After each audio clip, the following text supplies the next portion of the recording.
ሁላችንም በትምህርተ መስቀልና ማተም በስመ አብ ወወልድ ወመንፈስ ቅዱስ አሐዱ አምላክ አሜን። ክቡር አባታችን መላከ ብስራት አብርሃም ከበደ የደብራችን ዋና አስተዳዳሪ፣ ክቡር መጋቤ ሥርዓት አሰፋ መረሳ የደብራችን ዋና ጸሐፊ፣ ክቡር መጋቤ አዲስ ሰናይ ስንሻው የደብራችን የስብከተ ወንጌል ክፍል ዋና ኃላፊ፣ ክቡራን ሊቃውንተ ቤተ ክርስቲያን ሁላችሁም በየማረጋችሁ በዚህ በምሕረቱ አደባባይ የተሰበሰባችሁ አባቶች፣ እናቶች፣ እህቶች፣ ወንድሞች፣ ሕፃናትም ጭምር በደሙ በዋጀን በጌታችን በመድኃኒታችን በኢየሱስ ክርስቶስ ስም ሰላም እላችኋለሁ። እንደምን አደራችሁ? እንደምን አረፈዳችሁ? እንደምን ቆያችሁ? አሜን። እግዚአብሔር ይመስገን ብለን እንድናመሰግነው የፈቀደልን የረዳን በዚህ ማለዳ በቅዱስ ቤተ መቅደስ የሰበሰበን የአባቶቻችን አምላክ ቅዱስ እግዚአብሔር ስሙ የተመሰገነ ይሁንልን። የእናታችን የንጽሕተ ንጹሐን የቅድስተ ቅዱሳን የእመቤታችን ክብር እግዚአብሔር ባከበራት ክብር ሁሉ ስሟ ከፍ ያለና የተመሰገነ ይሁን። የጻድቁ አባታችን የአቡነ ኪሮስ ምልጃቸው፣ ረድኤታቸው፣ በረከታቸው ከሁላችን ጋር ይሁን። ፈጥናችሁ የምትወጡ ሰዎች ሁላችሁም በያላችሁበት ተረጋግታችሁ ጸበልም ስላለ ጸበሉን ተረጭታችሁ አባቶቻችን በሰላም ግቡ እስከሚሉ ድረስ ጠብቃችሁ እንድትሄዱ በቅድስት ቤተ ክርስቲያን ስም እናሳስባለን። በሁሉ ነገር የረዳን የፈቀደልን የሰበሰበን የአባቶቻችን አምላክ ቅዱስ እግዚአብሔር አሁንም በድጋሜ ስሙ የተመሰገነ ይሁንልን። ከዚህ በመቀጠል ከመምህር አሰፋ ጋር አንድ ዝማሬ ዘምረን ወደ ትምህርቱ እንሄዳለን። ወደ ዝማሬው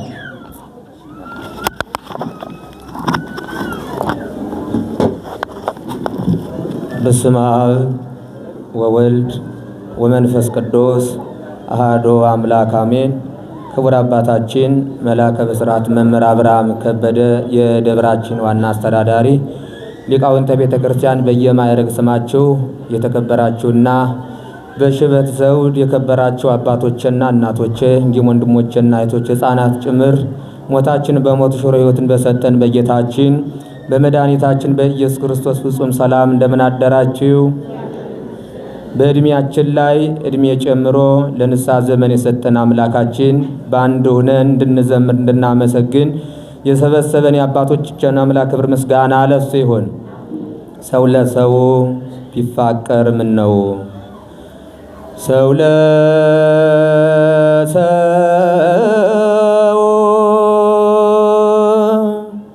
ሰው ለሰው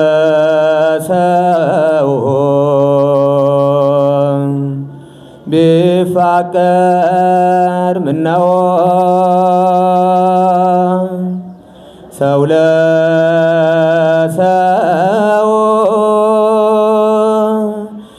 ለሰው ቢፋቀር ምነው? ለሰው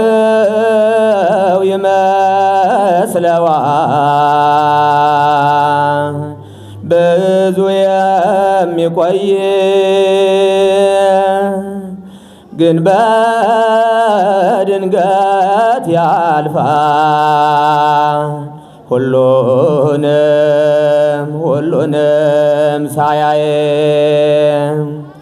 ሀብትን ያከማቻል ቀኑን ሳያውቀው በድንገት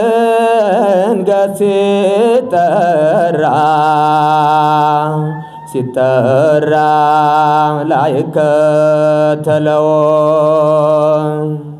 ሰው ለሰው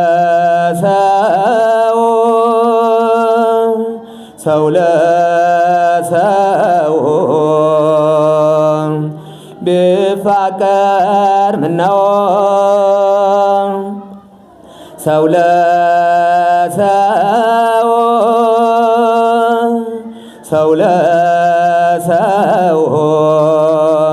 ቢፋቀር ምነው? የሰው ልጅ በተራው መጠራቱ ላይቀር ምነው አንዱ ላንዱ መቃብር ባይቆፍር አይጠቅምም መጨነቅ እንዲያው ለውበት ይረግፋል ይጠፋ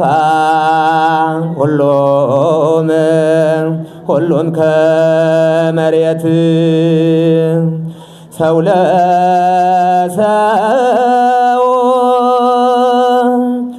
ለሰው ቢፋቀር ምነው ሰው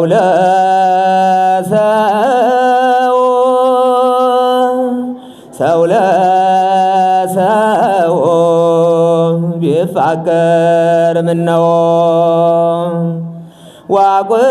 ዋቁንጅና ከንቶ ማማርም ብላሽ አፈር ትቢያ ሲሆን ሲጨልም ሲመሽ ድሃ ባለጸጋ አንድ ነው መንገዶ በጨቅ ተገንዞ በሳጥን መሄዶ ሰው ለሰው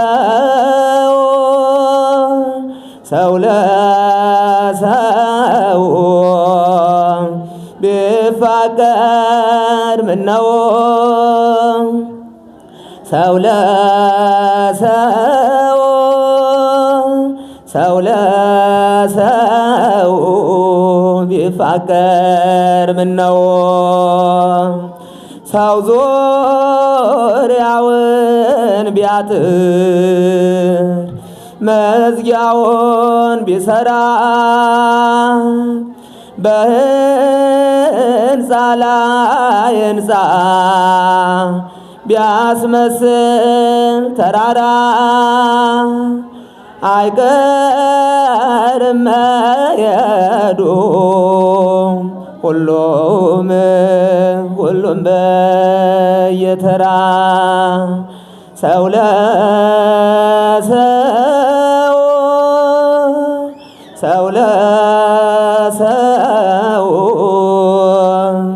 ቢፋቀር ምነው ሰው ለሰው ቢፋቀር ምነው። በዝማሬ ላገለገሉን ለመምህር አሰፋ ዝማሬ መላእክት ያሰማልን። ለሁላችንም ዝማሬ መላእክት ያሰማን። ከዚህ በመቀጠል ክቡር መምህር ልዑል መንበር የደብራችን የቅኔና የመጽሐፍ ትርጓሜ መምህር የዛሬውን ቅዱስ ወንጌል ያስተምሩናል። እግዚአብሔር መንፈስ ቅዱስ በእሳቸው ላይ አድሮ እንዲያስተምረን እንዲመክረን ቅዱስ ፈቃዱ ይሁን። ወደ መምህራችን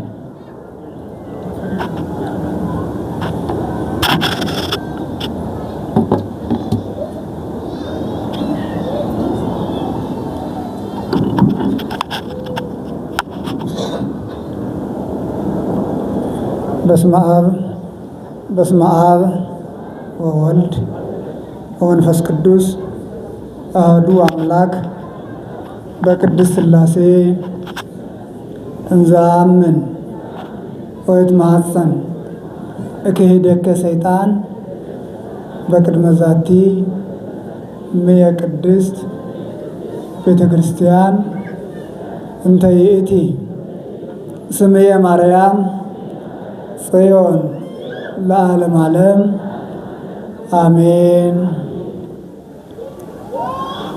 ይትባረክ እግዚአብሔር አብሁ ለእግዚእነ ወመድኃኒነ ኢየሱስ ክርስቶስ እስመ አንቀሐነ እምነዋም ወአምጽአነ ውስተ ቅድስት ቤተ ክርስቲያን በሰላም ወአብጽሐነ እስከ ዛቲ አም። ለዚህች ዕለት እንድንደርስ ከተኛንበት ተነስተን ወደ ቅዱስ ቦታው እንድንገሰግስ ጤናን ዕድሜን ሰጥቶ ቅዱስ ሥጋውና ቅዱስ ደሙ በሚቀርብበት ሰማያውያን ረቂቃን መላእክትና ምድራውያን ካህናት በህብረት ወደሚዘምሩባት በሰላምና በፍቅር ስለጠራን የአባቶቻችን አምላክ እግዚአብሔር ከሁሉ አስቀድሞ የተመሰገነ ይሁን። ክቡር አባታችን መላከ ብስራት አብርሃም ከበደ የደብራችን ዋና አስተዳዳሪ፣ ክቡር መጋቤ ሐዲስ የኔታ ሰናይ ስንሻው የደብራችን ስብከተ ወንጌል መምሪያ ክፍል ኃላፊ፣ ክቡራን ሊቃውንተ ቤተ ክርስቲያን መምህራንና ካህናት ዲያቆናትንም ጨምሮ ቅዱስ አምላካችን እግዚአብሔር በዕድሜ ላይ ዕድሜን ጨምሮላችሁ ለዚህች ዕለትና ሰዓት ያደረሳችሁ የዕድሜ ባለጠጎች አባቶችና እናቶች፣ ወጣቶች ወንድሞችና እህቶች፣ ሕፃናትንም ጨምሮ የሰላም አምላክ እግዚአብሔር ሁላችንንም ይባርከን ይባርካችሁ እያልኩ እንደምን አደራችሁ? እንደምን ሰነበታችሁ? እንደምን ስለዚህ ሰዓት አደረሳችሁ? እንኳን አደረሳችሁ።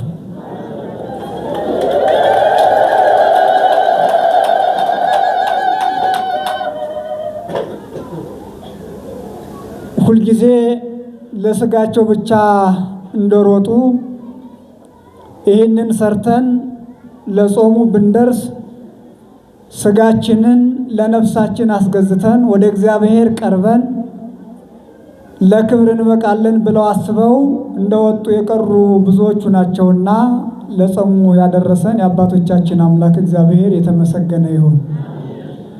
ብዙዎቹ ለንስሐ ጊዜና ቀጠሮ ሰጥተው ዛሬ ነገ ለክብር እንበቃለን ሲሉ ለተቀደሰው ክብርና ለተቀደሰው ዓላማ ሳይደርሱ መንገድ ላይ የቀሩ እጅግ በጣም ብዙዎቹ ናቸውና ራሳችንን ለእግዚአብሔር እንድናስገዛ ወዶ ፈቅዶ ዕድሜን በዕድሜ ላይ ስለጨመረልን የአባቶቻችን አምላክ እግዚአብሔር አሁንም በድጋሜ የተመሰገነ ይሁን።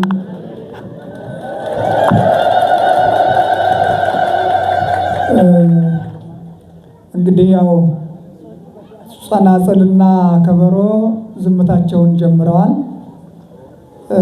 እኛም በዚሁ ልክ እንቀጥላለን ማለት ነው። ብዙ ልልታ ይህን ያህል አስፈላጊ ላይሆን ይችላል፣ እርግጥ ብዙ ባይከለከልም። ለማንኛውም እንግዲህ የዛሬው ዕለት የቅበላ ሰዓትና ጊዜ እንደመሆኑ መጠን ያው ትርጉሙ የተዛባ እንዳይሆን ጾሙን ለመቀበል የምናደርገው መንፈሳዊ ዝግጅት በሚል እንውሰደውና እሱ ስለሆነ ብዙ ጊዜ አንቆይም፣ የተወሰነ ጊዜ ነው የምንቆየው። የዛሬው ሳምንት ዘወረደ በመባል ይታወቃል። ዘወረደ ማለት ቅዱስ አምላካችን እግዚአብሔር ከሰማየ ሰማያት የወረደበትን ከሰማየ ሰማያት ወርዶ በድንግል ማርያም ማኅፀን መወሰኑን በተለየ ሁኔታ ቅዱስ ያሬድ የደረሰውን ዕንቅ የሆነ ሰማያዊ የመላእክት ዓለም ድርሰት ቅዱስ አባ ጊዮርጊስ ዘጋስጫ ደግሞ በተለየ ሁኔታ ከፍለው ዘወረደ የሚል የጾመ ድጓ ክፍል አለ። በእሱ ስንዳስሰው እጅግ በጣም ብዙ ምስጢራት አሉ። እሱን እንግዲህ የመመጣው ጾም እንደመሆኑ መጠን ወደፊት እንነጋገርበታለን ማለት ነው እና ዘወረደ ማለት የመጀመሪያው እግዚአብሔር ከሰማየ ሰማያት እንደወረደ የሚነገርበት ነው። ካህኑ በቅዳሴ ጊዜ ሲያነብ እንደሰማችሁት ወአልቦ ዘዐርገ ውስተ ሰማይ ዘእንበለ ዘወረደ እምሰማይ፣ ወደ ሰማይ የወጣ ከሰማይ ከወረደው በቀር ወደ ሰማይ የወጣ የለም ብሎ ሲነበብ እንደሰማችሁት በዚህ በዮሐንስ ወንጌል ምዕራፍ 3 ቁጥር 10 ጀምሮ እሱ ነው። ሌላው ዘወረደ የሚባልበት ምክንያት ወይም ደግሞ አሁን የምንጾምበት መሰረታዊ ሐሳብ የሕርቃል ጾም ይባላል። ቤተክርስቲያናችን በሚገባ የምትጾመው ጾም ነው። ሌላውና ሶስተኛው ዛሬ ደግሞ ስምዖን ክርስቶስን አቅፎ ብዙ ጊዜ ሲመኝ የነበረውን ደስታ የገለጠበት ዕለት ነውና ለሁሉም በዓል በድጋሜ እላችኋለሁ እንኳን በሰላም አደረሰን። ይህንን ብዬ ብዙ እንዳንቆይ የተወሰነ ነገር ነው የምንነጋገረው። ለጾም ስንቅ የሚሆን ነገር ነው የምንነጋገረው። መዝሙሩን ተቀናዩ ለእግዚአብሔር በፍርሃት ለእግዚአብሔር በሉ እስቲ ሁላችሁ በፍርሃት ተገዙ። አንድ ጥያቄ ልጠይቃችሁ። እግዚአብሔርን ትወዱታላችሁ ወይስ ትፈሩታላችሁ? ትወዱታላችሁ ወይስ ትፈሩታላችሁ? እስኪ እንወደዋለን የምትሉ አመሰግናለሁ። እንፈራዋለን የምትሉ እንፈራዋለን። እግዚአብሔርን የምናመልከው ፈርተን ነው ወይስ ወደን? ፈርተን ነው ወይስ ወደን? ወደን። ስለዚህ በነቢየ እግዚአብሔር በዳዊት የተነገረው ደግሞ ተቀናዩ ለእግዚአብሔር በፍርሃት። እግዚአብሔርን የምናመልከው እንዳላችሁት ፈርተን ሳይሆን ወደን ነው። እግዚአብሔርን የምንወደው እግዚአብሔርን የምናከብረው እግዚአብሔርን በእያንዳንዱ እንቅስቃሴያችን ሁልጊዜ የምናከብረውና የምናስበው ነገረ መስቀሉን የምናስበው ስለወደደን እንጂ ስለምንወደው እንጂ ስለምንፈራው አይደለም። እንደዚያ ከሆነ ፈሪዎች እንባላለንና በዚህ ውስጥ ደግሞ አክብረን በአክብርዎ ፍርህዎ በፍርህዎ አክብርዎ በማክበር ፍርሃት አለ፣ በፍርሃት ደግሞ ማክበር አለና ሁለቱንም አንድ አድርገን ነው የምናከብረው ማለት ነው። እና የምንፈራው ስለምንቀጣ ብቻ ሳይሆን ከእግዚአብሔር እንዳንለይ ነው። ከማን እንዳንለይ ነው? እግዚአብሔር ከእርሱ አይለየን። ከእግዚአብሔር መለየት እንደምታውቁት ሞት ነው። ከእግዚአብሔር የተለየ ሰው ቢናገር ነገሩ አይጣፍጥለትም። ከእግዚአብሔር የተለየ ሰው ቢሰራ አይጠራቀምለትም። ከእግዚአብሔር የተለየ ሰው የቱንም ያክል ጥበበኛ ቢሆን አይሳካለትም። ስለዚህ ከእግዚአብሔር እንዳንለይ የድንግል ማርያም ምልጃዋ ያግዘን። አረጋዊ መንፈሳዊ የሚባል መጽሐፍ እንዲህ ይላል፣ ወበከመ ተወልደ እንደተወለደ አንተም በጸጋ ከእርሱ ተወለድ፣ እንደተሰደደ ሁር ምስሌሁ ሂደህ ከእርሱ ጋር ተሰደድ ይልና ወበከመ ሀቀፎ ስምዖን በሕፅኑ ከማሁ እቅፎ በውስተ ሕፅንከ፣ ስምዖን በቅፉ እንዳቀፈው አንተም እቀፈው ይላል። ማንን? እግዚአብሔርን። እግዚአብሔርን ማን እንዳቀፈው? ስምዖን እንዳቀፈውና ስለዚህ በዚህ ሳምንት እግዚአብሔርን ስለምንወደው ስለምናከብረው ከሰማየ ሰማያት መውረዱን እያስታወስን ደግሞ ቅድም እንዳልኳችሁ ይህንን ጾም የምናስታውስበት ነው። ወንጌሉ ቅድም ሰምታችሁታል፣ ምስባኩንም ቅድም ሰምታችሁታል። ለጾም ስንቅ ወይም ደግሞ መዘጋጃ እንዲሆን ለጾም መቀበያ የሚሆን ሌላ ከዚህ ከወንጌል ወጥ ማለት ወንጌል ሆኖ ግን የዛሬውን የተነበበውን ወንጌል ሳይሆን ሌላ ወንጌል አንስተን እንማማራለን። አምላካችን እግዚአብሔር የራቀውን አቅርቦ የረቀቀውን አጉልቶ እንዲነግረን የእርሱ መልካም ፈቃዱ ይሁን። ወተስእልዎ ሕዝብ ወይቤልዎ ምንተ ንግበር፣ ሕዝቡ ጠየቁት እንዲህም አሉት ምንተ ንግበር፣ ምን እናድርግ? ሁላችሁም ይህንን ቃል ትናገራላችሁ። ምን እናድርግ በሉ እስቲ። እስኪ እንደገና ንገሩኝ። እስኪ እንደገና ምን እናድርግ? ብዙ ቀን በላን፣ ብዙ ቀን ጠጣን፣ ብዙ ቀን እረፍታተን በሰርጉም በክርስትናውም በብዙ ዝግጅቶች ስንባዝን ስንሯሯጥ ሰነበትን።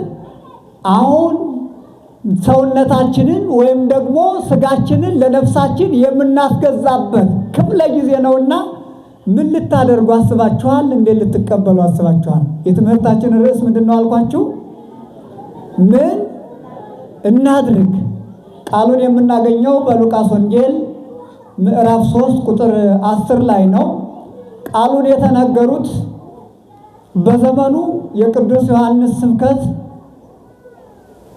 ተረድቷቸው ገብቷቸው ማድረግ የሚጠበቅባቸውን ነገር ለማድረግ ወደ ቅዱስ ዮሐንስ የቀረቡ ሰዎች ናቸው። የተነገረ ለቅዱስ ዮሐንስ ነው። የጻፈው ከ72ቱ አርድእት አንዱ የሆነው ቅዱስ ሉቃስ ነው። የትምህርታችን መሰረታዊ ዓላማ ደግሞ በዚህ ጾም ምን ማድረግ እንደሚገባን ጥቂት ለመጠቆም ያህል ነውና አምላካችን እግዚአብሔር ማስተዋሉን ያድለን። ከቁጥር 7 ጀምራችሁ ማለት የሉቃስ ምዕራፍ 3 ቁጥር 7 ጀምራችሁ ትመለከቱት እንዲህ ይላል። ወመፁ ሕዝብ ሀበ ዮሐንስ ከመ ያጥምቆሙ፣ ሕዝቡ ያጠምቃቸው ዘንድ ያስተምራቸው ዘንድ ወደ ዮሐንስ ወደ መምህራቸው የሰማያዊ አምላክን ልደት ወደሚነግራቸው ሳያፍር ሳይፈራ ሳያዳላ ሁሉንም በግሳጼ ወደሚያስተምር ወደ ትክክለኛው መምህር ወደ ሌለው መምህር ወደ ዮሐንስ ሄዱ ይላል። ወደ ዮሐንስ ወደ መምህራን መሄድ የተደበቀውን መግለጥ፣ ወደ መምህራን መሄድ ያላወቁትን መረዳት፣ ወደ መምህራን መሄድ ሰማያዊ ምግብን መመገብ፣ ወደ መምህራን መሄድ የነፍስ ምግብን መመገብ ነውና ወደ ዮሐንስ ሄዱ ይላል። ወደ ዮሐንስ ሄዱ። ለዚህ አይደለ መጽሐፈ ምሳሌ ሊቁ ሰሎሞን ሲናገር እንዲህ ይላል። ሰውን ከእግዚአብሔር ጋር እግዚአብሔርን ከሰው ጋር የሚያገናኝ መምህር በቅድስና ሕይወት ውስጥ ያለ መምህር እርሱን ማግኘት ፍቱን መድኃኒት ነው ይልና ዘሰ አጥረየ ሀዳፈ የአምር ምሳሌ ወስውረ ነገረ። መምህርን የገዛ ወይም ደግሞ መምህርን ገንዘብ ያደረገ ሰው ምን ይሆናል አለ? የአምር ምሳሌውን ወስውረ ነገረ የተደበቀውን ነገርም ያውቃል ካለ በኋላ ወለሰ አልቦሙ ሀዳፍ ይወድቁ ከመቆጽል ንጉሥ። መምህር የሌላቸው ሰዎች ግን በረድ እንደመታው ቅጠል ረግፈው ይቀላሉ ይላል። ከመርገፍ እግዚአብሔር ይሰውረን። የእግዚአብሔር ልጆች በየቦታው ወንድሞቻችን የሚወድቁት ቀባሪ አጥተው የሚቀሩት መምህር ስለጠፋ ነው። ሰው ከራሱ ጋር እንኳን ተስማምቶ መኖር ያልቻለው መምህር ስለጠፋ ነው። ሰው ከራሱ ጋር ብቻ አይደለም ከእግዚአብሔር ጋር ተጣልቶ ሁልጊዜ እንዳይሳካለት ሁልጊዜ በመባዘን ሁልጊዜ በማልቀስ የሚኖረው መምህር በማጣቱ ነው። መምህር በማጣቱ ነው። ምን ነው ያለው መምህር ምንድነው ካላችሁኝ፣ መምህርነት በእውቀት ብቻ አይደለም። መምህርነት ድምፅ ማጉያ ይዞ በመናገር ብቻ አይደለም። መምህርነት በየሚዲያው መናገር ብቻ አይደለም። መምህርነት ባለባበስ ብቻ አይደለም። በሕይወትም መምህርነት ይጠይቃል። ስለዚህ ቅዱስ ዮሐንስ የቃል ብቻ የትምህርት ብቻ መምህር ሳይሆን የሕይወትም መምህር ስለነበረ ወልብሱ ለዮሐንስም ጸጉረ ገመል፣ የእነዚያ ሰዎች መምህር ቅዱስ ዮሐንስ ልብሱ የገመል ጠጉር ነበር ይላል። ታምረኛ መምህር ነበር ይሄ መምህር። ወሲሳዩ አንበጣ ወማረ ገዳም፣ ምግቡ ደግሞ አንበጣ ነበረ። ወቅናቱ ዛዲም፣ መታጠቂያውም ደረቅ ጠፍር ነበረ። ሳይበላ ነበር የሚያስተምራቸው። ይህ መምህር የሚገርም መምህር ነው። አባቱን ያለ ጊዜው ያጣ፣ እናቱን ያለ ጊዜው ያጣ፣ አውሬ እናቱ ናው ያሳደገችው ደግ መምህር፣ ጥቅም የማይፈልግ መምህር፣ በቃል ብቻ አይደለ የተናገረው በሕይወት የሚኖር መምህር። ይሄ መምህር ለመስማት መጡ። እንዲህ አይነቱን መምህር እግዚአብሔር አምላካችን ያድለን፣ ካስመሳዮች እግዚአብሔር ይሰውረን። የእግዚአብሔር ልጆች ሰማያኑም ከልብ ነበር፣ መምህሩም ልባዊ መምህር ነው። ከእግዚአብሔር ጋር እየተነጋገረ የሚነግራቸው። ስለዚህ እንዲህ አይነቱን መምህር ማግኘት መባረክ ነው። እንዲህ አይነቱን መምህር ማግኘት መቀደስ ነው። በዚህ ልክ በሕይወትም መምህራቸው ስለነበረ መጡና መኑ አምሰጠክሙ መኑ አመረክሙ ከመ ታምስጡ እመቅሰፍት ወይም መንሱት፣ እናንተ የአርዌ ልጆች ከሚመጣው መቅሰፍት ትድኑ ዘንድ ማን ነገራችሁ? ልብ በሉ፣ የአውሬ ልጆች እያለ ነው የሚነግራቸው። የአውሬ ልጆች ግሳጼ መኑ አመረክሙ ከመ ታምስጡ መቅሰፍት ወማት ዘይመጽእ ግበሩኬ እንከ ፍሬ ሰናየ ዘይደልወክሙ ለንስሐ። ለንስሐ የሚገባችውን ፍሬ አሁን አፍሩ። ለንስሐ ካልተዘጋጃችሁ ግን እነሆ ምሳር በዛፉ ስር ተቀምጧል፣ ንስሐ የማይገባውን ይቆርጣል፣ ተቆርጦም ደግሞ ያ ዛፍ ወደ እሳት ይጣላል እያለ ነገራቸው፣ አስተማራቸው። ይህን ጊዜ ቅድም እንዳልኳችሁ የእግዚአብሔር ልጆች እኛም ስንነግራችሁ እናንተ መመለስ ያልቻላችሁ መጀመሪያ እኛ መመለስ ስላልቻልን እኛ ቅዱሳን ስላልሆንን፣ ስለዚህ ቅዱስ ስለነበረ ይህ ሰው ወዲያውኑ ትምህርቱን ተቀበሉትና ምን ተንግበር፣ ምን እናድርግ? የሚገርም ነው። ምን እናድርግ? መምህራችን ከሚመጣው መቅሰፍት፣ ከሚመጣው መዓት፣ ከሚመጣው ቁጣ፣ ከእግዚአብሔር እቅፍ ከመለየት እንድንድን ምን እናድርግ አሉት። ምን እናድርግ? ዛሬ አድርጉ አታድርጉ የምንለፋለፈው በደንብ ስለማንግባባ ነው። እግዚአብሔር ልጆች ትምህርት ሲገባን በዚህ ልክ ነው። እሱም ብቻ አይደለም። ከቅዱስ ዮሐንስ በኋላም ቅዱስ ጴጥሮስ በአንድ ቀን 3000 ሕዝብ አሳምኗል። ስንት ሺህ ሕዝብ አልኳችሁ? 3000 ሕዝብ በአንድ ማዕድ ይመገባሉ፣ በአንድ ሐሳብ ይተዳደራሉ፣ በአንድ ጴጥሮስ ይመራሉ፣ ሁሉም በህብረት ይኖሩ ነበረ ይላል። መታደል እኮ ነው። መንፈሳውያን ስንሆን አያችሁ፣ ህብረታችን የተቀደሰ ነው። ዓላማችን ቅዱስ ነው እና እነዚህ ሁሉ አመኑና 3000 ሕዝብ አንዴ ተመለሱና እንዲህ አሉት፣ ምን ተንግበር መምህር ሆይ ምን እናድርግ? ሰው ሲማር፣ ሰው ሲገባው፣ ሰው ሲቀደስ፣ ሰው ሲባረክ እንዲህ ይሆናል ማለት ነው። ምን እናድርግ ይላል። ምን እናድርግ?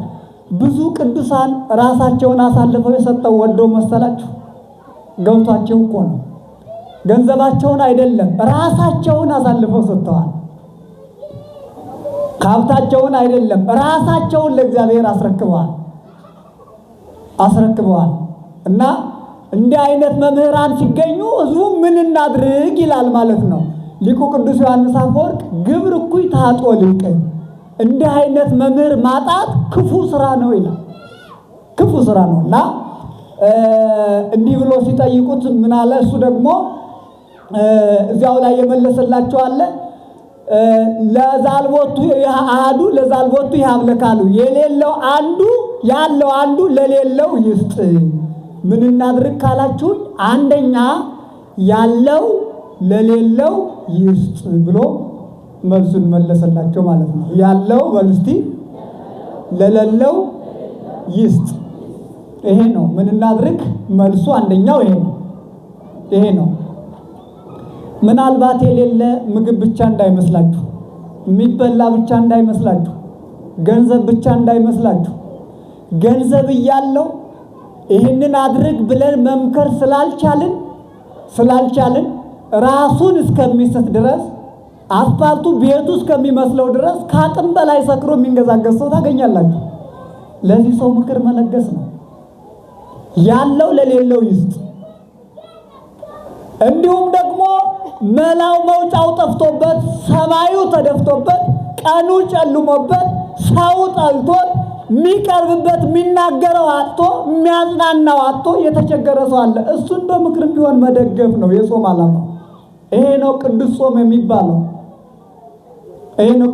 የሚባለው። አንድ ባህታዊ ያደረገውን ልንገራችሁ እዚህ ላይ። ምን አደረገ? ሰዎቹ የእግዚአብሔር እንግዳ ብለው ሄዱ። ወደ ማን? ወደዚህ ሰው። ይህ ሰው እግራቸውን አጥቦ መኝታቸውን አዘጋጅቶ ኖሩ ክበሩ ብሎ አስገብቶ እሱ ጸሎቱን ያዘ። ከዚህ በኋላ እነዚህ ሰዎች ተነሱና ሌሊት እርሱን አስረው ገንዘቡን ዘርፈው ያለውን ነገር ሁሉ ይዘው ጠቅልለው ሄዱ። ከእንዲህ አይነት ፈተና እግዚአብሔር ይሰውረን። አሁን እንዲህ ቢሆን እናንተ ምን ታደርጋላችሁ? ወይስ ምን እናደርጋለን? የትምህርታችን ርዕስ ምንድነው ያልኳችሁ? ምን እናድርግ አይደል ያልኳችሁ? እንዲህ አይነት ፈተና ቢመጣ ምን ታደርጋላችሁ? ብዙዎቻችን አሁን እግዚአብሔር እንግዳ አንቀበልም። ምክንያቱም ሰው አይታመንም አይደል እንዴ? ማን ማንን ያምናል? እና ይህን ሰው አስረው በዚያውም ላይ ደብድበው ከጥቅም ውጭ አድርገው ትተውት ሄዱ። አይፈታውም፣ የታሰረበትን ሰንሰለት አይፈታውም አሉና ጥለውት ሄዱ። ይሄ ሰው አሰበ፣ እነዚህን ሰዎች በክብር ተቀብያቸው ለውርደት የዳረጉ እነዚህን ሰዎች እግራቸውን ያጠበ እጄን ያሰሩ ማዕድ ያቀረበላቸውን እጄን ያሰሩ እነዚህ ሰዎች ምን ቢጎላቸው ነው? የሆነ ነገር ቢጠፋባቸው ቢጎላቸው ነው አለና እንደምንም በእግዚአብሔር አጋዥነት ያን ሰንሰለት በጣጠሰና ተነሳ ይላል። ሰዎች ይሰሩን፣ እግዚአብሔር ይፈታናል። ደዌ ሊያስረን ይችላል፣ እግዚአብሔር ይፈታናል። መለያየት ሊያስረን ይችላል። እርግጠኛ ነኝ በዚህ ጾም በርከክ ሸብረክ ብለን ከጸለይ እግዚአብሔር ይፈታናል። እግዚአብሔር ሁላችንንም ይፍታን። ካሁን እኮ ለዚህ ነው ይፍቱ ስትሉት በዚህ የሰራችሁትን እግዚአብሔር ይፍታ አይደለም? እግዚአብሔር ይፈታል ደግሞ አይደል እንዴ? አዎ እነ ጳውሎስን አታስታውሱ? የታሰሩበት ሰንሰለት በራሱ ጊዜ ተፈታ አይደለም የሚለው? የታሰርበት ሰንሰለት ሁሉ እግዚአብሔርን ከያዝን ይፈታል። ይሄ የሚፈታው ግን በምንድን ነው? በጾምና በጸሎት ነው። እና ይህ ሰው እንደምንም ፈታና ዕቃ ቤቱን ገብቶ ሲያይ ዕቃ ቤቱን በሙሉ የዕቃ ቤቱን ገንዘብ ወስደውበታል። ምን ይሰማችኋል ምዕመናን? እናንተ ብትሆኑ ምንድን ነው የምናደርገው? መቼም ሌባ ያልዳሰሰ ሰው አይኖርም ብዬ አስባለሁ። ትንሾች ብትኖሩ ነው። ስልክ ያልተወሰደበት አለ? ምን ስልክ ብቻ ምን በጣም ብዙ ነገር ወስደውባችሁ ሊሆን ይችላል። ብታገኙት ያንን ሰው ምንድን ነው የምትሉት? የምታደርጉትን ያው ታውቁታላችሁ። እኔም በተመሳሳይ ማለት ነው። እና ይህ ሰው እነዚህ ሰዎች የሚያስፈልጋቸው ነገር አለና የቀረች አንዲት ልብስ ነበረችና ያችን ይዞ እየሮጠ ተከተላቸው። ሰዎቹ ሊከሰን ነው ሊያስይዘን ነው ወይም ደግሞ ሌላ ወንጀል ውስጥ ሊያስገባን ነው እያሉ ይጨነቃሉ። እርሱ ግን ወንድሞቼ እባካችሁ ቆዩኝ፣ የረሳችሁት ነገር አለ። ይህችም ልብስ ቀርታለችና ይህችም ለአንድ ነገር ትሆናችኋለች ብሎ ሰጣቸው። የሚገርም እኮ ነው። ከዚህ በኋላ እነዚህ ሰዎች ምን አሉ? ይህ ሰው እንዲህ ያለ የተለየ ጥቅም ቢኖር ነው። ስለዚህ ምን ማድረግ አለብን? ውንብድናችንን፣ ስርቋችንን፣ ሌብነታችንን፣ ሐሰተኛነታችንን ትተን እርሱን ተከትለን መሄድ አለብን አሉና ተመልሰው እርሱን ሲያገለግሉ ኑረው በክብር መንኩሰው በመንፈሳዊ ሕይወት ከብረው መንፈሳዊ ሕይወትን ለብሰው በክብር አረፉ ይላል። ክብር ምስጋና ለመድኃኔዓለም። ክርስትና ሕይወት ቀዳሽ ነው። ክርስትና ሕይወት አክባሪ ነው። ክርስትና ሕይወት ከኛ አልፎ ሌሎችን ወንበዴዎችን የምንቀድስበት፣ የወጡትን የምናስገባበት፣ የራቁትን የምናቀርብበት ነው። ስለዚህ የመጀመሪያው ጥያቄ ምን ተንግበር ምን እናድርግ ብለው ለጠየቁት መልስ ሲሰጣቸው ምንድነው? ያለው ለሌለው ይስጥ ነው። ልብስም ቢሆን ሌላም ወዘተርፈ። ሌላውና ሁለተኛው ጭፍሮቹ መጡና ምን አሉት? ምን እናድርግ ሲሉት እነዚህ የሚያስገብሩት ንበሩ በበሲሳይክሙ በየምግባችሁ ኑሩ፣ ይትሂዱ ወይትታገሉ አትቀሙ፣ የራሳችሁን ገንዘብ እየበላችሁ ኑሩ አላቸው። የራሳችን ገንዘብ በሉኝ እስቲ። ይበቃናል። የሰራተኛ ደሞዝ አትቀሙ፣ የሰው ገንዘብ አናጭበረብርም፣ በሐሰት አንምልም። ይሄ ሁሉ ጉድ ተሸክመን ሰው እያስለቀስ፣ ሰው እያስነባን፣ ሰው እያሳዘን፣ ሰው እያሰደድን የምንጾመው ጾም እህል መቆጠብ እንጂ እርግጠኛ ሆኜ እነግራችኋለሁ ጾም አይባልም።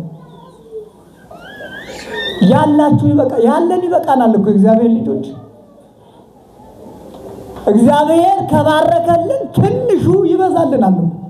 ትንሹ በየምግባችሁ ኑሩ፣ ይትሂዱ ወይትታገሉ አትቀሙ፣ ሰውን አታስለቅሱ አሉ። ስለዚህ ምን እናድርግ ላሉት መልስ ሁለተኛው ይሄ ነው። ሶስተኛው ንበሩ፣ በስራችሁ ኑሩ። ሶስተኛው መልሱ ደግሞ ባላችሁበት አሁን የያዛችሁት መልካም ስራ ነውና መልካሙን ስራ ይዛችሁ ቀጥሉ ብሏቸዋል ማለት ነው። ይሄ ቅዱስ ዮሐንስ ለመጡት ሰዎች የሰጠው መልስ ነው። እኛ እስኪ ምን እናድርግ ነው? ዛሬ ምን እናድርግ? መጀመሪያ ከራሳችን ጋር እንታረቅ፣ ራሳችንን እንፈልግ። ከራሳችን ጋር ምን እንበል አልኳችሁ? ምን እንበል? አንድ ሰው ከሰው ጋር ሲጣላ መጀመሪያ ከማን ጋር ተጣልቷል ማለት ነው? ከራሱ ጋር። ከራስ ጋር ከመጣላት እግዚአብሔር ይሰውረን። ከባድ በሽታ ነው አይደል? ከባድ በሽታ ነው እና ራስን መፈለግ ማለት ይሄ ነው። አንድ ደራሲ ምን እንዳለ፣ አንድ ሊቅ ምን እንዳለ ልንገራችሁ። አንድ ባህታዊ እኔን ከኔ አድነኝ፣ እኔን በልስቲ ከኔ አድነኝ። ምን ማለት ነው? ገብታችኋል? እኔን ከኔ አድነኝ። ራሳችንን መፈለግ፣ ከራሳችን ጋር መታረቅ፣ እኛነታችን ምንድነው ብለን መመርመር የመጀመሪያ ስራችን መሆን አለበት። ነገ ጀመርን ማለት ነው። ዛሬ ጀመርን። ምን ማለት ነው? ምን ማለት ነው? ራሳችንን መመርመር ማለት ምንድነው የጎደለኝ?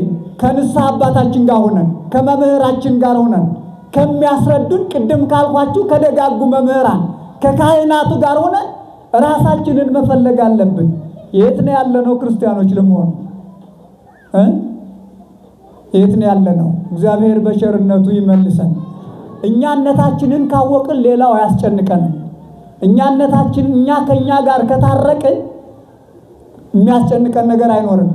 ሰው ከእግዚአብሔር ጋር ቢጣላ በምን ይታረቃል? በንስሐ። ሰው ከሰው ጋር ቢጣላ ማን ያስታርቀዋል? ሰው። ሰው ከራሱ ጋር ከተጣላ ማን ነው አስታራቂው? ሰው ከራሱ ጋር ከተጣላ ከባድ ነው እና ማን ነኝ ብሎ መጀመሪያ ራስን መፈተሽ፣ ራስን ማየት። አንድ ሰው እንዲህ ያደረጋሉ።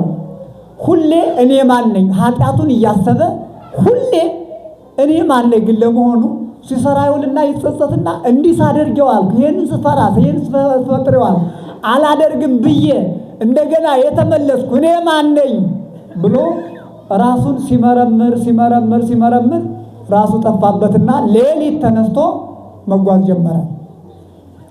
መጓዝ ጀመረና ምን ቢሆን ጥሩ ነው? ፖሊስ አገኘው። ምን አገኘው አልኳችሁ? አንተ ማን ነህ አለው። የኔስ ጥያቄ እሱ አይደል፣ እኔስ ማን ነኝ አይደል?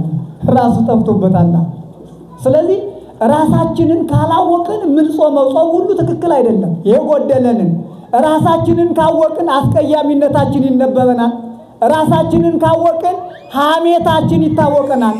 ራሳችንን ካወቅን ሰው መበደላችን ትዝ ይለናልና ይህን ጊዜ እንስተካከላለን ማለት ነው። እንስተካከላለን እና ከዚህ በመቀጠል ራሳችንን ለጽድቅ ራሳችንን ለጾም ማዘጋጀት ነው። ምን እናድርግ ከተባለ ራሳችንን ለጾም አሁኑኑ ጀምረን በንስሐ እየታጠብን በስግደት እየሰገድን በደንብ ተዘጋጅተን መቀበል መቻል አለብን ማለት ነው። አንድ ታሪክ ልንገርና ትምህርቴን አጠናቅቃለሁ። የጾም ተመስጦ ምናልባት ከዚህ በፊት ነግሬያችሁ ይሆናል ብዬ አስባለሁ። ጾም ሲገባ እንዴት ተመስጦ እንዳለ እንኳንስ ሰውነታችን ይቅርና ምድርም ከዚህ በኋላ አብዛኛው የምድር ክፍል ከሽታ ይጸዳና ምድር ራሱ ሰላሟን ታገኛለች አይደል?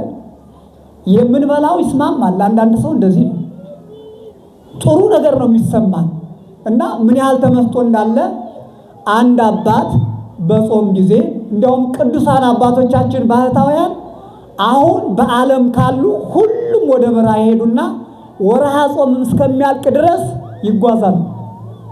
ውሃ ሳይጠጡ እህል ሳይበሉ ምን ይላሉ ነው ያልኳችሁ? ይጓዛሉ። ከጽማቸው ከረሃባቸው የተነሳ ደክመው የሞቱት በዚያው ሞተው ይቀራሉ። የተመለሱት ደግሞ ግብረ ሕማማት ለማዳመጥ በሕማማት ይመለሳሉ። ጾም እንዲህ ነው። ይሄንን ምናልባት ማትችሉትን ማሸከሚያ አይደለም። ይሄንን ላናደርግ እንችላለን። በመጠናችን መጾም ይበቃናል ማለት ነው። ስለዚህ አንድ አባት በገዳም አካባቢ ገዳም ውስጥ ነው ሲጸልዩ በገዳም አካባቢ የነበረች አንድ የተቀደሰች እናት አባ ጾሙ ሊገባ ስለሆነ ጾሙን ለመቀበል እንደ ባህል እንደ ንግግራችን ደኛው ማለት ነው ለመጾም እንዲዘጋጁ እስኪ ባይሆን ዛሬ ይብሉ አለችና የሆነች ነገር ይዛላቸው ሄደችና ሰጠቻቸው ለአባ። እንዲህ አይነት እናቶችን እግዚአብሔር ያበርክት። በዚህ እንኳን አትታሙም፣ ችግር የለባችሁምና እኒህ አባት አቤቱ ጌታዬ ሆይ ማዕዴን ባርክልኝ ብለው ማዕዳቸውን ለመባረክ በስመ አብ ወወልድ ወመንፈስ ቅዱስ አሐዱ አምላክ ብለው ጸሎት ጀመሩ። ምን ጀመሩ አልኳችሁ? በደንብ ንገሩ እስኪ ምን ጀመሩ? ጸሎት እንደጀመሩ ለካ በዚያ የምስጢር ጎርፍ ይዟቸው ሂዶ የሌለ ሰማያዊ ክብር ተገለጠላቸው። እግዚአብሔር ለሁላችንም ይግለጥልን፣ ደስ አይልም? ይግለጥልን። ሰማይ ተከፍቶ በሰማይ መከፈት መዘጋት ኖሮበት አይደለም፣ ግን ሰማይ ውስጥ ያሉ በጣም ብዙ ነገሮች ተገለጡላቸው። እየተገረሙ ግሩም ነው እያሉ እየተገረሙ ሲጸልዩ ወርሃ ጾም ሊገባ ልክ እንደዛሬ ማለት ነው። ወርሃ ጾም ሊገባ በዋዜማው ሊመገቡት የወሰደችላቸው ምግብ ሳይበሉ እስከ ፋሲካ በጸሎት ቆዩ ይላል በተመስጦ። እስከ መቼ አልኳችሁ? በሞቴ ንገሩኝ። እስከ መቼ አልኳችሁ? በደንብ ግን እያሰባችሁት ነው። መቼ ሊበላ የታሰበ ምግብ? በቅበላው ሊበላ የታሰበ ምግብ እስከ ፋሲካ በጸሎት ዓለም ውስጥ ናቸው። ረስተውታል ያለ ይሄ የሚገርም እኮ ነው። ለሊሁ ዓለሞሙ ወለሊሁ ተርላሆሙ ወለዓለም ውእቱ ርስቶሙ። ዓለማቸው እርሱ ነው፣ ተድላቸው እሱ ነው፣ ደስታቸው እሱ ነው ማለት ይሄ ነው። በእግዚአብሔር ዓለምነት የሚኖር ሰው መታደል ነው በእውነት። አለመጨነቅ፣ ምንም ነገር አለመስማት ህድአት ይባላል። ጸጥ ብሎ በቃ ከእግዚአብሔር ጋር መነጋገር። እግዚአብሔር እንዲህ አይነቱን ክብር ያድለን በእውነት የሚገርም ነው። እኒህ ሰው እኒህ አባት እንዲህ እንደጸለዩ ሲጸልዩ ቆዩና ፋሲካ ደረሰ። ፋሲካ ሲደርስ አሁንም ይች ደግ እናት ምግብ ይዛ ሄደችና አንኳኳች። ማነሽ አሉ። አባ ልጆትን የገሌት ነኝ። ምን ልታደርጊ መጣሽ? ፋሲካ ስለተገደፈ ወይም ስለደረሰ ምግብ እንዲበሉ ብዬ ያለቻቸው። ልጄ ፋሲካ መቼ ገባና ጾሙ መቼ ገባና መቼ ፋሲካ ደረሰ? ምነግራችሁ ገብቷችኋል? በዚህ ልክ ነው። ብዙ ጊዜኛ እንጾማለን ለውጥ አይመጣም፣ እንጸልያለን ለውጥ አይመጣም እያልን የምንጮኸው ለዚህ ነው። ለውጥ ይምጣ ካልን በዚህ ልክ ቢያንስ በዚህ ልክ እንኳን ባይሆን በመጠኑ ራሳችንን መሰብሰብ መቻል አለብን እና ስለዚህ ከዛሬ ጀምረን ራሳችንን እናዘጋጅ። ብዙ ነገር እንዳልላችሁ ከዚህ የበለጠ እንዳልል ቅድም እንዳልኳችሁ ጊዜያችሁን መግደል ይሆናል። መጨረሻ አንድ ምሳሌ ልንገራችሁ። ሴትየዋ ወርሃ ጾም እንደገባ እንግዲህ አባ መምህሩ አደራ ጾሙ እያሉ እንዲህ መልካም ካህን ኑረዋል። ሲያስተምሩ አርፍደው በበነጋው ሴትየዋ ሰኞን እንደጾመች እንደጀመረች አሉ። እንግዲህ ሰኞን ጾምኩ፣ ከዚህ በኋላ 40 ምናምን ቀን ይቀረኛል አለች። ገና የጾመችው ግን ስንቱን ቀን ነው? አንዱን ቀን ነው። ማክሰኞ ለሕፃኗ እንቁላል ስታዘጋጅ እንደው እንቁላሉን ጥዳው ወዲያ ወዲህ ገልበጥ ሲል ስታየው አንጀቷ አልችላለና አይ እንቁላል እኔ እናንተ መለያየታችን ነው፣ እኔን ገልበጥ ያድርገኝ በቃ ቻው ትላለች። አሁንም ድስቱን ትከፍትና ስታየው እንቁላል ገልበጥ ይላል። አይ እንግዲህ ምን ላድርግህ፣ እንደ ድሮ ቢሆንም አኑሮ አንስቼ ነበር እንዲህ ማደርግ እያለች ስትል በኋላ ያን እንቁላል ምን ግድፍት ቢሆን እያለች ወደ አፏ ስታስጠጋ መጨረሻ ላይ ጎርሳው አረፈች። መቼ አልኳችሁ? ጾሙ በገባ በስንተኛ ቀኑ? በሁለተኛ ቀኑ እንዲህ አድርጋል። በቃት የሚገርማችኋል። አሁንም ጾሙ ሊወጣ ትንሽ ሲቀረው ደግሞ እንደዚሁ ለሕፃን እንቁላል ልቀቅል እስኪ ብላ ስትል አሁንም አይ እንቁላል እኔ ልገላበጥልህ እያለች ሻስታችና መጨረሻም ላይ ያንን አሁን ያልኳችሁን ታሪክ ደገመችው ማለት ነው። መከረኛ የንስሐ አባት አለ መቼም የማይሸከሙ ጉድ የለም ማለት በጣም ካህንነት በእውነት እንደራሴነት ነው። ካህንነት ብርሃንነት ነው። ካህንነት ጨውነት ነው። ዛሬ ካህን ሲያይ ደሙ የሚፈላ ሰው አለ። በማይመለከተውም ገብቶ የሚፈተፍት ሰው አይታጣም። ታክሲ ሁሉ እኮ ስለኛ ነው የሚወራው። የእግዚአብሔር ልጆች ድንበር አለ። መጽሐፍ እኮ ጽፎልናል። ፍትሐ ነገሥት 3 አንተ ምእመን አንድን ካህን ለመንቀፍ ስልጣን የለህም፣ ቢሆንም እንኳን እግዚአብሔር ይቀጣዋል ነው የሚል። የካህን ድርሻ አለው፣ የመምህር ድርሻ አለው፣ የምእመን ድርሻ አለው። የአሁኑ ዘመን ግን ዝም ብሎ የተዘበራረቀ ነገር፣ ሁሉ ሰባኪ፣ ሁሉ ቄስ፣ ሁሉ በቃ ምን ብዬ ልንገራችሁ፣ በጣም ግራ የተጋባ ነገር። በቃ ሊመከሩ መጥተው መምከር የሚሞክሩ ሰዎች አሉ። ሊመከሩ መጥተው የዚህን ካህን ደካማነት አትዩ፣ በዚህ ካህን አንደበት ላይ ማን አለ? ማን አለ? ንገሩኝ። በዚህ ካህን ላይ ማን ይገለጣል? እግዚአብሔር ይገለጣል። እናንተ ወይም ደግሞ ያልተገባው ያልተሰጠው ሰው አሳምሮ ከሚናገረው ይልቅ በዚህ ደካማ ካህን የሚነገረው ለውጥ ያመጣል በሉ። ስለዚህ ድንበራችንን እንወቅ። የቡና መጠጫችሁ እኛ ነን። የሻይ መጠጣችሁ፣ የታክሲ መጓጓዣው እኛ ነን። ምንም አይባል ነገር አለ? ጉድ እኮ ነው እናንተ። አረ ራሳችን ይበቃናል። ራሳችንን እንይ። ስለዚህ እንዲህ አይነት ካህን በጣም ብዙ ነገር ተሸካሚ። እግዚአብሔር ራሱ ምን ብሏቸዋል?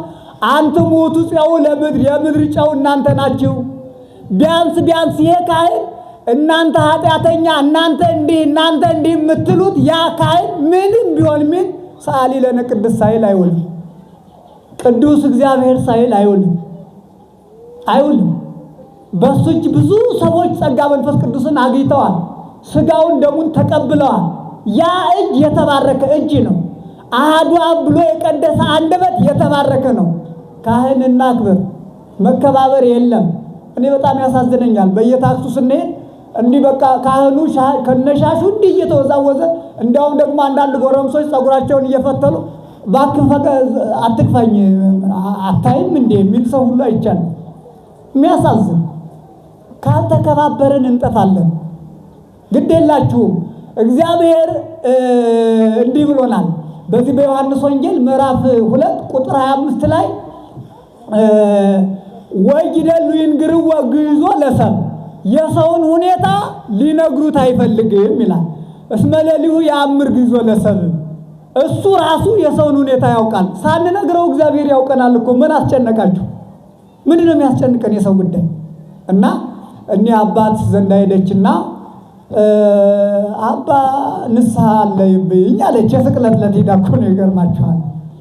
ምንድነው ወለተ ማርያም አላት። የትህትና አባት ነው አለና ምንድነው ሲሏት፣ አይ ጾሙ እንደገባ በሁለተኛው ቀን ለሕፃን እንቁላል አበላለሁ ብዬ እንዲያው አሳዘነኝና እንዲያው ቅምስ አደረኩ።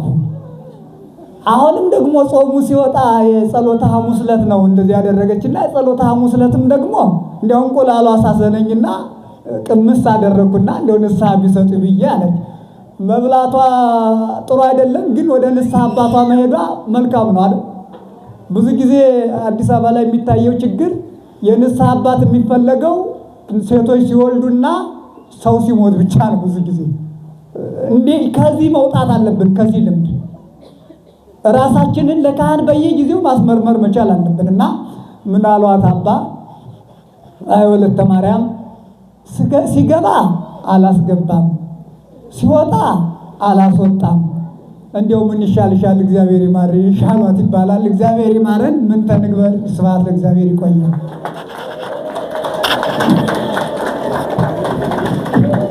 ለመምህራችን መምህር ልዑል ቃለ ሕይወት ያሰማልን፣ በእድሜ በጤና ይጠብቅልን፣ የአገልግሎት ዘመናቸውን እግዚአብሔር አምላክ ይባርክልን። ዛሬ ዘወረደ የሚለውን የመጀመሪያውን የጾም ቃለ እግዚአብሔር ተምረናል። እንግዲህ እስከ ማታ ድረስ የፍስክ ምግብ ልንበላ እንችላለን። በቅዱስ ያሬድ ግን ዛሬ ሌሊት ጀምሮ ጸናጽልና ከበሮ ከዚህ በኋላ ጾመኞች ሆነዋል። እኔና እናንተም በትክክል ጾመን እግዚአብሔር በበረከት እንዲባርከን ቅዱስ ፈቃዱ ይሁንልን። ሁልጊዜ በረከት እንድናገኝ ከ1 እስከ 15 እቁብ አለ። ህንፃ ቤተ መቅደሳችንን ቶሎ በፍጥነት ሰርተን እዚያ ተሰብስበን በዝማሬ በቃለ ወንጌል በቅዳሴ እንድንገለገልበትና በር ላይ ተቀምጠው የሚሰበስቡ እህቶቻችን አሉ። እነሱ ላይ እየሰጣችሁ እንድትሄዱ እናሳስባለን። ከነገ ጀምሮ ከቀኑ 5 ሰዓት ተኩል እስከ 6 ሰዓት ከ10 የወንጌል አገልግሎት ይኖረናል። ከ6 ሰዓት ከ15 ጀምሮ ደግሞ የቅዳሴ አገልግሎት ይኖረናል። እንዲሁም ሁልጊዜ በወርኃ ጾም እንደሚደረገው በሀገረ ስብከቱ ትእዛዝ ከ27 እስከ 29 ድረስ የካቲት 27 እስከ 29 ድረስ ልዩ የወንጌል ጉባኤ ይኖረናል። ከጎሮ ገብርኤል፣ ከጎሮ ሚካኤል፣ ከየረር ቅድስት ሥላሴና ከልደታ ከመድኃኔዓለም ከኛ ጋር ሆኖ በጋራ እነዚህ አድባራት የወንጌል አገልግሎት ያዘጋጃሉ። ትልልቅ መምህራንና ዘማሪያን ይገኛሉ። ሁላችንም ለዚያ ቀን ደርሰን በቤቱ እንድንገኝ ማን ይርዳን? እግዚአብሔር ሁላችንንም ይርዳን። የደብሩ የስብከተ ወንጌል ክፍልና የደብራችን የፍኖተ ሰላም ሰንበት ትምህርት ቤት በጋራ በመሆን የአቡነ እስትንፋሰ ክርስቶስን ጉባኤ በየወሩ በ9 ከቀኑ 11 ሰዓት እስከ ምሽቱ 1 ሰዓት ተኩል ይዘጋጃል።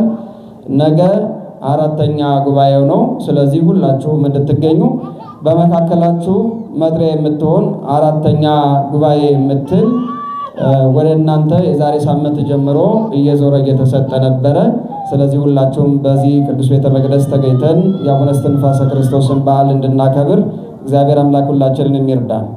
በስመ አብ ወወልድ ወመንፈስ ቅዱስ አሐዱ አምላክ።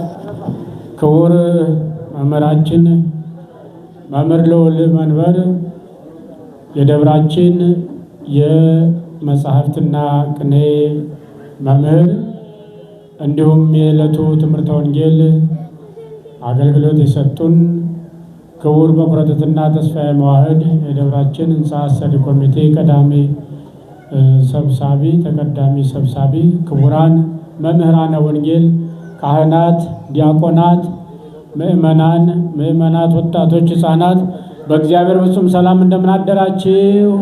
እንደምን አደራችሁ? እንደምን ሰነበታችሁ? አምላካችን ይህን ሰዓት ስለባረከልን ክብር ምስጋና ለእርሱ ይሁን።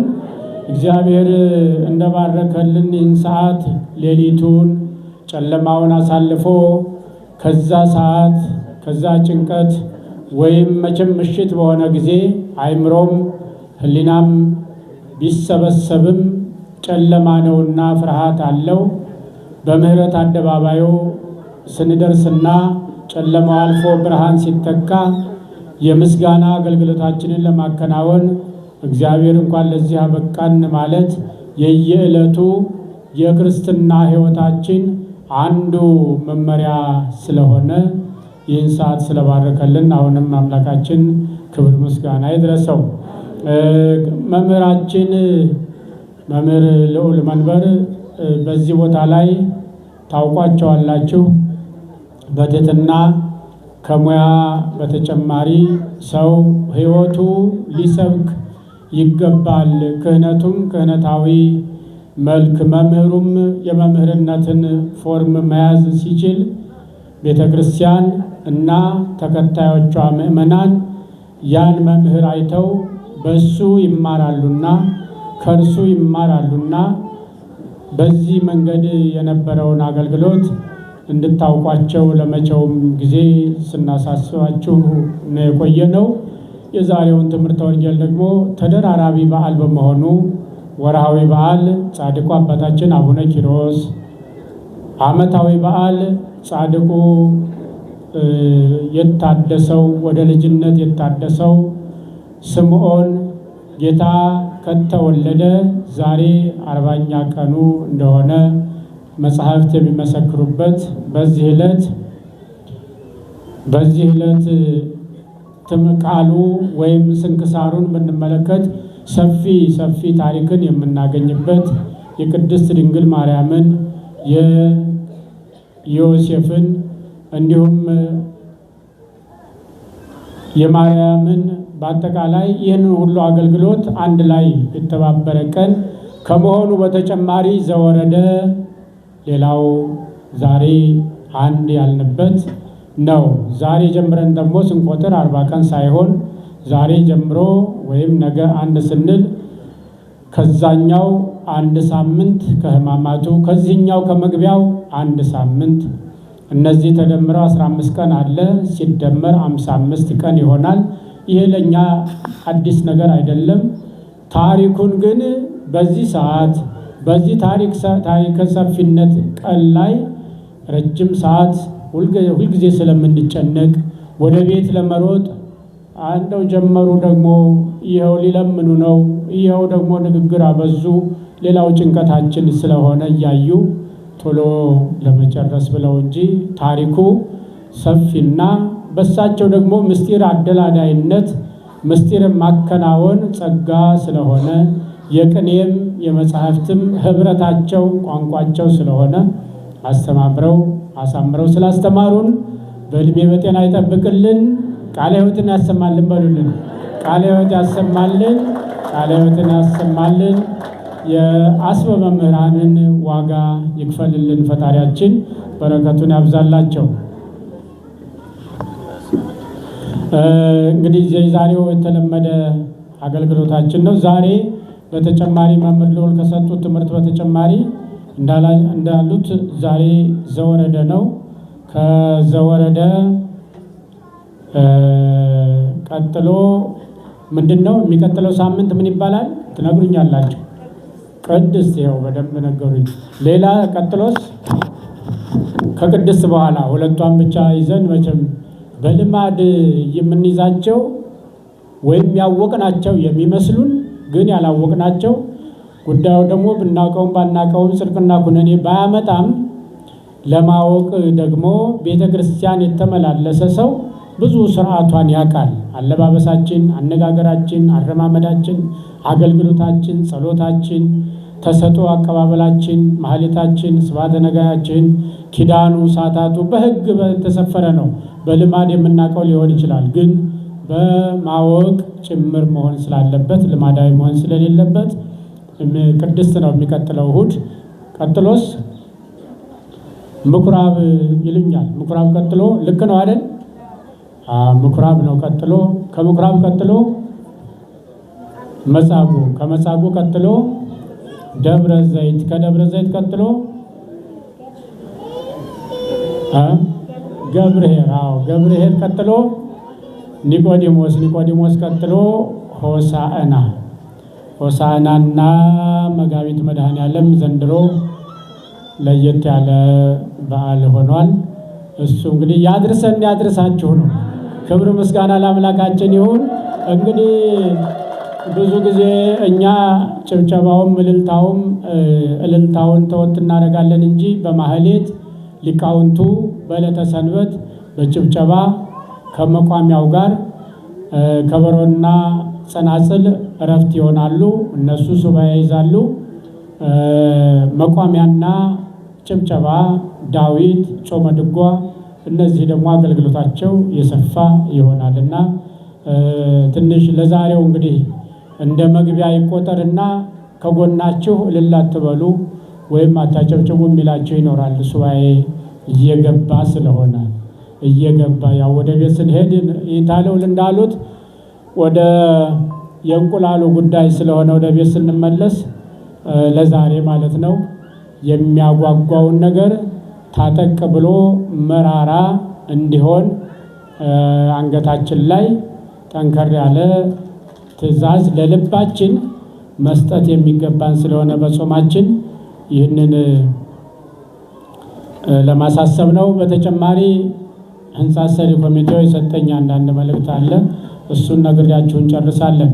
ነገር ግን የኢታ ልዑል የተናገሩትን እንዳስተማሩ ሁሉ እሳቸው በዚህ ግቢ ሲያስተምሩ ብዙ የትሩፋት ስራዎች እንዴት አድርገን እንናገር፣ በዚህ ግቢ ለማስተማር መምጣታቸው ብቻ ሳይሆን የሚማሩ ተማሪዎችም አብረዋቸው አሉ። የትሩፋት ስራ የምትሰሩ በስውር ብዙ አገልግሎት የምትሰጡ ትኖራላችሁ። ምናልባትም እኛ ሁሉን መናገር ይህንን ህንፃ ቤተክርስቲያን በዚህ ሁኔታ እያለ ስለ አብነት ትምህርት ቤት ስሩልን፣ የካህናት ማረፊያ ቤት ስሩልን፣ ጸበል ጭንቅ ነው ሁልጊዜ ከርሰ ምድር ውሃ አውጡልን፣ ሌሎች ነገሮችን ብዙ ነገሮችን አስተካክሉልን ማለት ጭንቅ ነው የሚሆንብን። ቢያንስ ባለ ብጻቶች ተስፋ አድርገው እና ሀብተ ገብርኤል ቤተሰቦች ወለተ ተክለ ሃይማኖትና መላው ቤተሰቦቻቸው እናቶ ዘመነ መዘነ በአጠቃላይ በአብነት ትምህርት ቤት ዙሪያ ላይ ከፍተኛ ገንዘባቸውን አውጥተው የሟች ቃል ኪዳን ጠብቀው ብዙ ገንዘብ አወጡ። ከዝናብ የሚድኑበት ግን አልሆነም። አሁንም እነይታ ልዑል በዚህ መልክ ሲያስተምሩ ሲማሩ ተማሪዎች የሚቀምሱትም ቁራሽ ሌላው ችግር ነው። እንደገና ያ አብነት ትምህርት ቤት መጪ ክረምት ነው። በዛ ክረምት ላይ ቆርቆሮ እንኳን ማልበስ ተቸግሮ ሰበካ ጉባኤው በየጊዜው ይጨነቃል። ይህንንም በግምት ውስጥ አስገቡ። ትሩፋት የምታደርጉ ሰዎች ይልቁንም በአጽዋማት ጊዜ ከአዲስ አበባ ወጣ ብለን እናድርግ ብላችሁ ልታስቡ ትችላላችሁ። ያም መልካም ነው፣ ክፉ ሊባል አይችልም። ግን በቤት ያለው እየተራበ በውጭ አውጥቶ ማጥገብ በጣም ስንፍና ይመስለኛል። በቤታችሁ በቤተ ክርስቲያናችሁ በአጥቢያችን ያለው የቤተ ክርስቲያን ችግር ሳይቃለል ሌላ ቦታ ሄደን ትሩፋት ማድረጋችን ትንሽ ትክክል አይመስለኝም። እኔ በውጭ ማድረጋችሁ ነውር ባይሆንም ከቤት ያለውን አጥግቦ ወደ ውጭ መስጠቱ ጥሩ ነው። አንዳንድ ክፉ መካሪዎችም አሉ ይመስልናል። ሞልቷቸዋል። ሰሚት መድኃኔዓለም እንደ ልብ ነው። ሀብት ሞልቷቸዋል፣ ገንዘብ ሞልቷቸዋል ነው። ይሁን እንዳፋቸው ያድርግልን ያሰኛል። በእርግጥ ችግሮች ግን በብዛት አሉ። እንደዚህ ያሉ ችግሮችን ትሩፋት ስታደርጉ ምን የጎደለ ነገር አለ ብላችሁ ጠይቁ። ይሄ አንድ ማሳሰቢያ እንዲሆን አድርጉልን። ከድንግል ማርያም ተወለደ፣ ከሰማያት ወረደ። ከድንግል ማርያም